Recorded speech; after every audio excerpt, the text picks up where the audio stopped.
Olá, sejam bem-vindos a mais um episódio do Veterinária 360 e sempre com um convidado muito especial. Hoje nós falaremos sobre ecologia, sobre biologia, toda a questão ambiental.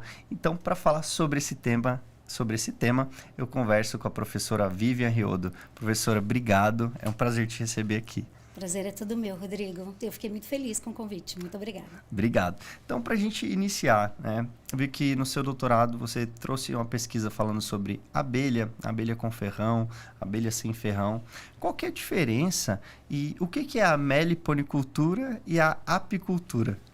Então, a apicultura, o apicultor ele vai criar abelha com ferrão, né? Que é aquela africanizada, aquela que tem o abdômen listradinho de preto e amarelinho. E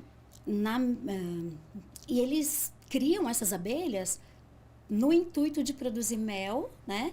E a geleia real e outros o pólen. Subprodutos, né? Isso.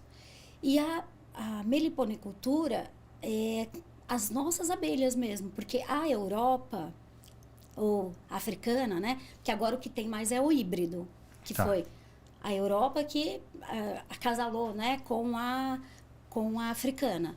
E aí eles dizem que foi o melhor dos dois mundos, porque a africana era muito brava, mas é muito trabalhadora. A apis mellifera, ela é mais boazinha, mas ela é mais preguiçosinha. Então,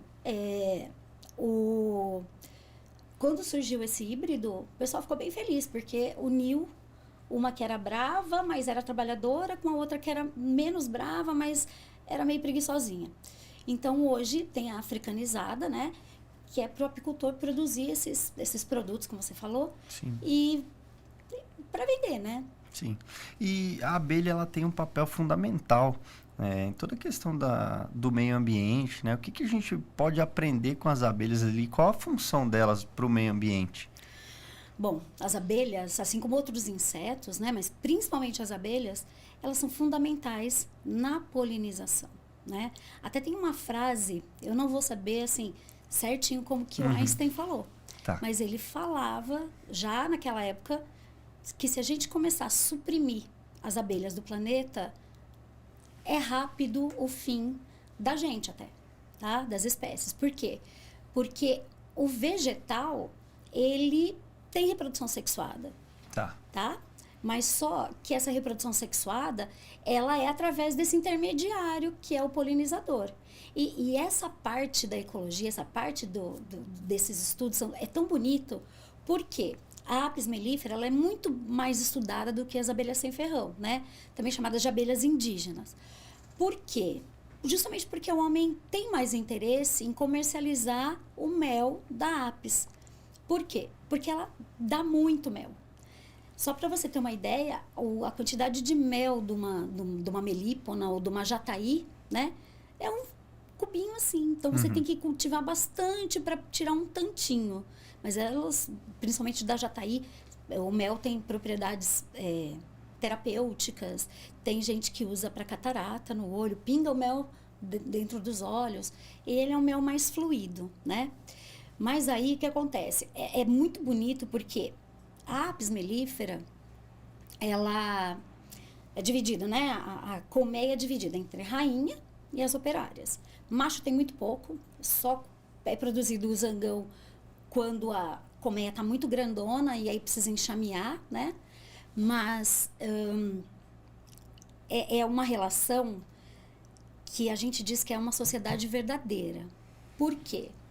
Porque tem uma relação de altruísmo ali. A rainha, depois que ela acasala, ela não vai sair mais do ninho. Ela vai ser a mãe de todo mundo ali. Ela vai tomar conta ali. Vai tomar conta. Ela é a rainha absoluta.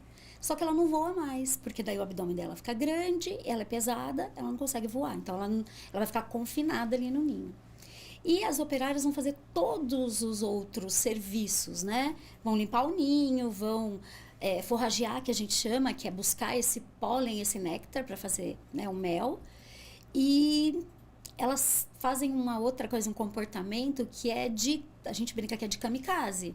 Se elas se sentirem ameaçadas, elas vão te aferroar Só que isso custa a vida delas, porque o ferrão, quando ele fica na pele, sai um pedaço do abdômen, então ela morre. Tá? É um mecanismo de De defesa. defesa, mas que custa a vida delas. Porém, é um mecanismo super eficiente, porque o que ela quer? Ela quer, mesmo sabendo que vão morrer, ou sei lá se sabem, né? Mas elas querem proteger a espécie. É tudo pela espécie, né? Então, por isso que a gente diz que é a sociedade verdadeira, que é o altruísmo verdadeiro. Uma vai ficar confinada e vai ser a mãe de todo mundo pelo bem de todo mundo. E a outra vai fazer um monte de outros trabalhos, porém, se ela ferrou alguém, ela morre. Sim, que interessante. Alguém, algum animal, né? E cada um com a sua função ali Cada para um com a que sua a função. espécie se perpetue, né? Isso. E que eles consigam reproduzir, né? Cada vez mais. E falando do mel, o mel ele tem muitas propriedades, né? Tem. E o Brasil produz muito mel, né? E é muito bem visto, né, no exterior, o mel brasileiro, por conta de todo esse armazenamento, de todas as propriedades, né? Então, é um produto de high ticket, Sim. né? Toda a parte social, né? Da produção mesmo. Então, a gente nota que tem muita procura para o mel brasileiro, né? Sim, sim. E o Brasil exporta. Se eu não me engano, o Japão exporta bastante para o Japão. E o Japão também tem um mel especial lá, mas eles gostam muito dos nossos aqui. Legal. Então, o Brasil uma potência ali, e o mel também entra no agro, né? No agronegócio. E quando a gente fala da produção, né? Tanto dos insetos ali, como as abelhas e dos animais, a gente tem que ter uma preocupação muito grande com o meio ambiente. Sim. Né? E trazendo a biologia, a medicina veterinária, a zootecnia, todas as agrárias ali, toda a questão biológica, a gente tem que tomar muito cuidado com essa produção, né? Sim, sim. E o que você pode contribuir com a gente aqui dessa questão dos fluidos, né? De os dejetos, como que a gente pode fazer uma produção mais sustentável pensando em meio ambiente? Então, as abelhas, você quer que eu fale de abelha ou Pode de ser, outras coisas? tranquilo. As abelhas, a apicultura quase que ela não deixa nenhum resíduo, né, pro ambiente, assim. E como se deixar, é um favo de mel, que é coisa que a natureza consegue depurar, né? O maior problema, Rodrigo, são as coisas que o homem fabrica mesmo, que o homem está fazendo, né? E que não tem uma destinação, a gente não consegue dar um destino porque não são biodegradáveis, porque são materiais que demoram 500, 600, 700 anos para se decompor. Então, esse é o mais preocupante, né? Agora, quando a gente fala de dejetos, por exemplo, falando do agronegócio, da veterinária, de gado, né? Agora está tendo a tendência bem grande de fazer, né, pegar essas fezes e fazer o biocombustível, né? O metano, para liberar muitas esse metano. Muitas propriedades já tem, inclusive, muitas propriedades conseguem até se autossustentar em termos de energia com o metano que elas produzem através. Então, eles colocam como se fosse num fosso, né? Vai coletando, vai colocando ali. E aquele gás do dejeto, isso, né? É o metano. E aí ele pode ser o gás natural que a gente chama, né? Aí ele pode ser usado para outras finalidades, né? Na suinocultura, na bovinocultura, onde a gente tem uma demanda muito grande de água, né? De ração, na avicultura também. Então, são possibilidades ali para que essa energia seja reutilizada na fazenda, né? Nas granjas, como um grande divisor de águas ali, porque também diminui o custo de produção. E, além disso, faz um bem para a natureza, Exato. porque o metano, se ele for para a atmosfera, ele é 200, quase 300 vezes pior do que o gás carbônico no efeito estufa. Então, se está reutilizando, isso é ótimo, porque daí não vai para a atmosfera, né? Com essa queima do gás natural. Vai liberar um pouco de gás carbônico, mas uma quantidade menor, né? É menos do que o metano. O dano, vamos dizer assim, é menor do que se fosse metano puro para a atmosfera. Legal. E Você hoje está dentro das universidades, né? Dando aula, com toda a questão ambiental. E conta pra gente como é que é, né? Os futuros biólogos também, né? Que tem a oportunidade de ter aula com você. Como que você nota o perfil desse aluno, né? Quais são as áreas principais ali que eles buscam dentro da universidade? Então, a biologia, eu vou falar, mas, infelizmente, ela não tem o devido valor, né? Porque o pessoal... Tem muita gente que fala assim, eu não vou fazer biologia porque eu não quero ser professor. Então, já tem essa ideia de que eu vou fazer biologia... Um preconceito, né? Isso. Vou fazer biologia, vou ser professor, vou ser professora. E não é, né? E tem muitas possibilidades. Mas o perfil do aluno da biologia, eu acho que eu sinto isso também na veterinária, é muito vocacional. Quem gosta da natureza gosta, se dedica. E nos primeiros dias de aula eu falo, gente, se você tem paixão por isso, você vai se dar bem. Porque quando a gente faz a coisa com amor, com coração, com paixão, vai dar certo. Né? E com muito esforço, né? Com muito esforço. A gente bem sabe, né? A gente Exatamente. bem sabe. Mas é isso. E assim... Não pode parar, né, Rodrigo? Exato. A gente tem que se aperfeiçoar, tem que se especializar, fazer mestrado, fazer doutorado. Claro que depende também muito do que você almeja para você. Exato. Mas eu acho que você se aperfeiçoar numa área te leva para outro patamar, para outras possibilidades, né? Exato. Eu tenho amigos no Projeto Tamar, aqui de Ubatuba, que são biólogos. E os biólogos também trabalham em conjunto com os médicos veterinários. Sim. Então, principalmente ali na biologia marinha, né? É muito comum que a gente nota essa integração, né? Eu acredito que as áreas, elas se complementam, né? Então, com certeza. A gente aprende muito com os biólogos também, né? Porque sai um pouquinho da nossa área de atuação, né? E consegue entender a questão do meio ambiente, de todos os cuidados. Às vezes tem um inseto que é importante para uma tal região, que vai desequilibrar o ecossistema. Então, é muito interessante essa integração. Sim. Eu sempre digo, né? Tudo nesse planeta tá interligado, tá conectado. Às vezes de uma forma que a gente não entende, mas não significa que é uma forma ruim, né? Então, até o vírus, quando teve pandemia e tal, é lógico que a gente não gostou, mas qual que é a função desses vírus no planeta, né? É controlar, tudo tem que ser regulado, porque senão as populações crescem demais e acabam com o ecossistema, com o ambiente, né? É isso que acontece, por exemplo, quando a gente vê uma espécie exótica que é trazida para um país que essa espécie não é natural, nativa dali. Então, ela não tem predador, ela vai se multiplicando e isso, a longo prazo, vai trazer prejuízo para outras espécies, né? E para o ambiente também. No Brasil, a gente tem um problema muito sério que é o javaporco, né? É uma espécie que se multiplica com muita facilidade, né? A mistura do javali com o suíno ali criou o javaporco, né?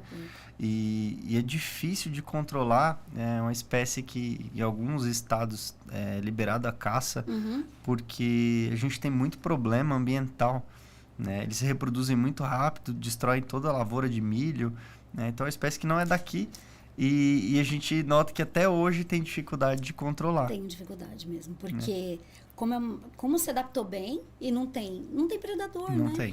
Quem que é predador do javali? É o leão, que está lá na África, né? Exato. Então, esse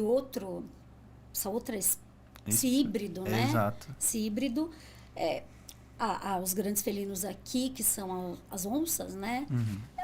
Elas caçam, mas eu não sei como é que se ela reconhece que aquilo é uma possível presa, porque é um híbrido, né? É uma coisa que não faz naturalmente não faz.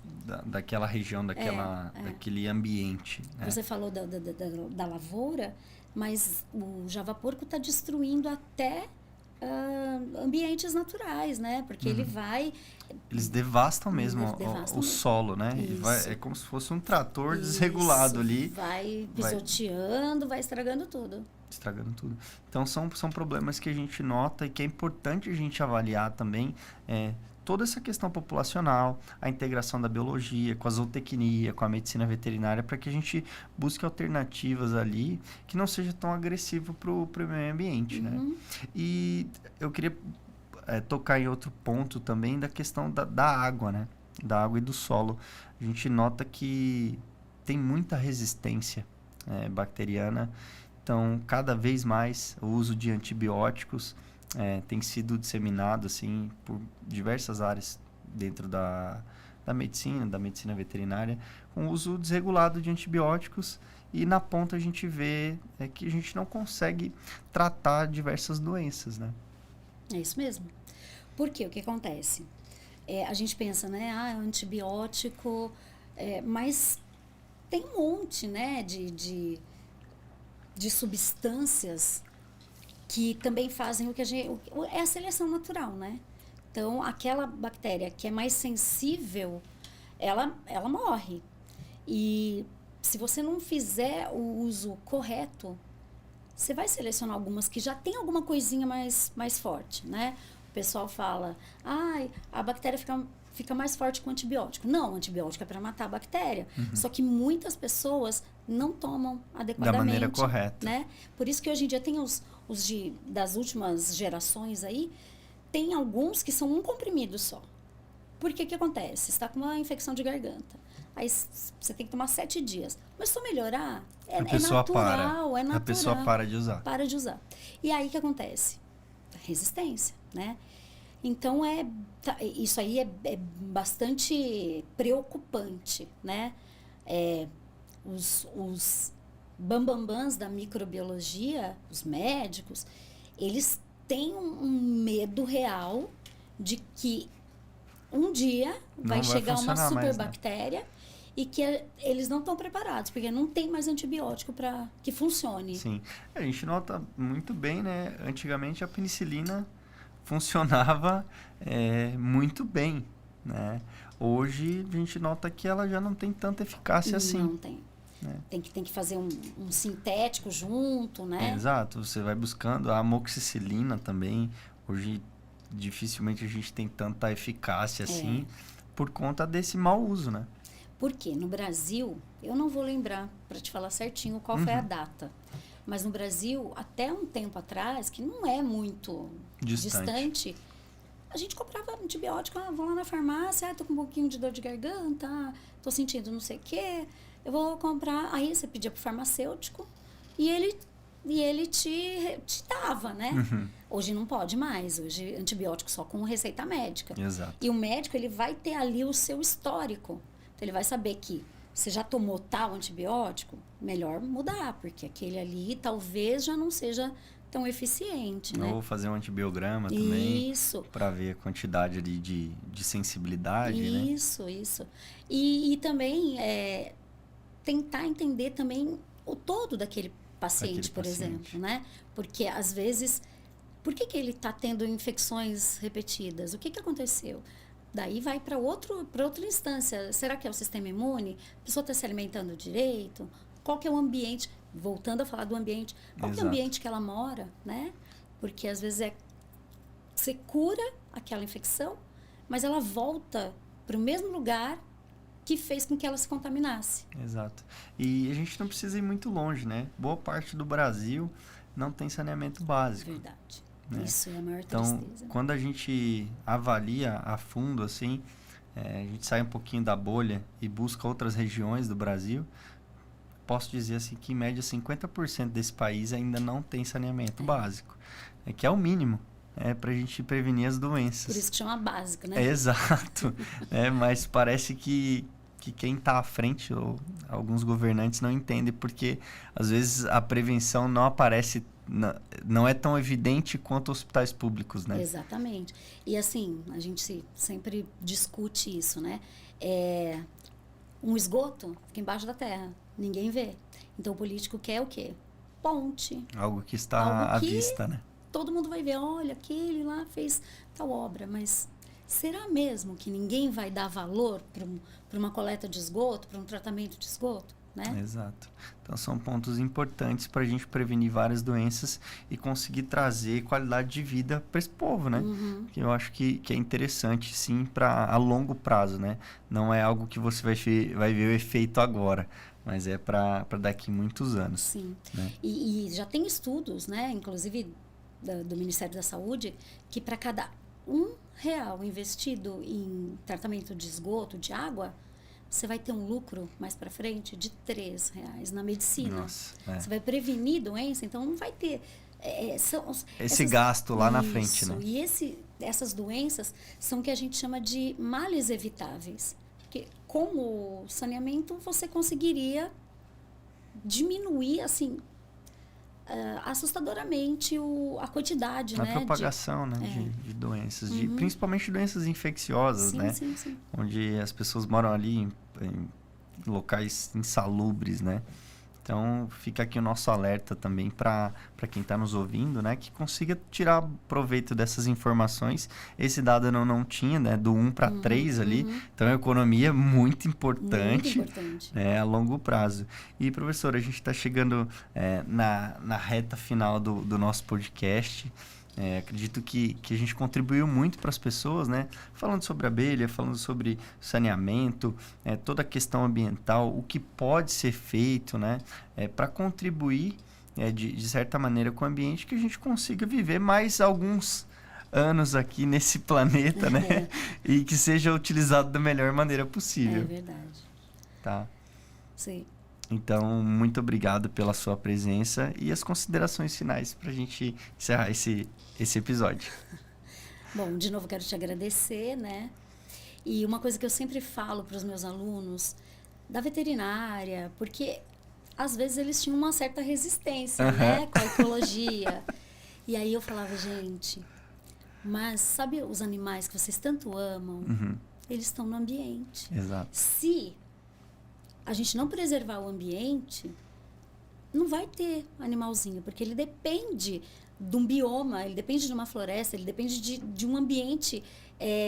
E na maioria das vezes tem muitos que são endêmicos, então ele depende daquele ambiente específico, porque senão ele não consegue sobreviver em outro, né? E principalmente a Mata Atlântica, a gente vê que está muito deteriorada, né? E ainda tem alguns pontos de mata. Mas o problema é que agora é lei, né? Até um dono de fazenda, ele tem que deixar algumas manchas, né, de Mata Atlântica. Só que não se faz o corredor, a comunicação. Então, essa endemia, aqueles que ficam naquela mancha, começam a se intercruzar os animais e isso vai enfraquecendo a espécie. Exato. Né? Então, é isso. É a gente pensar que o planeta é a nossa casa, é a nossa, é dos animais que a gente ama, né? Tanto um animal selvagem, silvestre, doméstico, aqueles que a gente cria para alimento, todos eles dependem do que a gente tem aqui, né? Então, olhar para isso com bastante carinho, né? Porque se a gente continuar, não vai sobrar, né? Exato. É muito triste pensar nisso. Então, que a gente consiga interligar as áreas, né? Sim. E que a comunicação seja a ponte para a gente levar essa informação para outros lugares. Sim. Então, professora, muito obrigado por ter aceito Rodrigo. o convite e por ter participado aqui para a gente levar informação para o pessoal. Eu que agradeço. Então, tá jóia. Foi uma experiência muito, muito gostosa. Legal, obrigado. Obrigada. Bom, se você gostou, curta, comente, compartilhe e ative as notificações. Até mais.